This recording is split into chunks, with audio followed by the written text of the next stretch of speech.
Bryan Kohberger refuses to enter a plea. Fuel me once here, driving instructor of the world. You may know that although we were anticipating a preliminary hearing in June, third week of June, the prosecution decided to hold a grand jury hearing.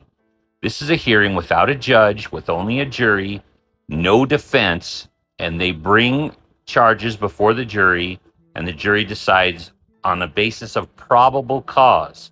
Is there enough evidence to show he probably did this? And they came back with an indictment, an accusation against Bryan Kohberger. That meant today he came into a court with a judge to enter a plea, guilty or not guilty.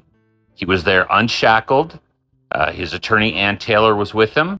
They read the charges, 5 charges: burglary, meaning entering a house with intent to commit a felony or crime of any kind. It doesn't necessarily mean stealing. And then 1 case of premeditated first-degree felony unaliving for each of the 4 victims: Maddie Mogan, Kaylee Goncalves, Xana Kernodle, and Ethan Chapman. It's important we remember the names of those 4 victims. The judge also read the maximum penalty for each. For burglary, it's 1 to 10 years he could have. And then for each of the unalivings, it's life in prison or the death penalty. So if he was convicted, he would serve the burglary charge first, the judge indicated, and then the life sentences, whether they were consecutive or concurrent, that would be depending on the judge and the sentencing. Idaho, remember, does a pre-sentencing investigation before they recommend something to the judge. Mr. Kohberger answered that he clearly understood the charges with a simple yes. But then when they asked him, how does he plea, his attorney stood up and said, Mr. Kohberger is choosing to stand silent.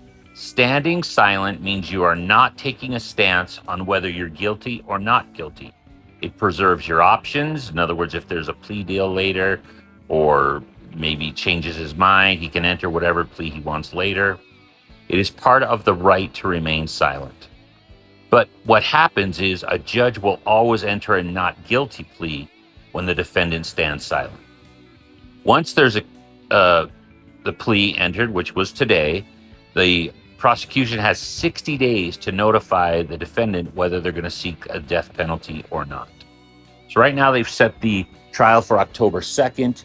They still have the right to ask for a continuance and a change of venue.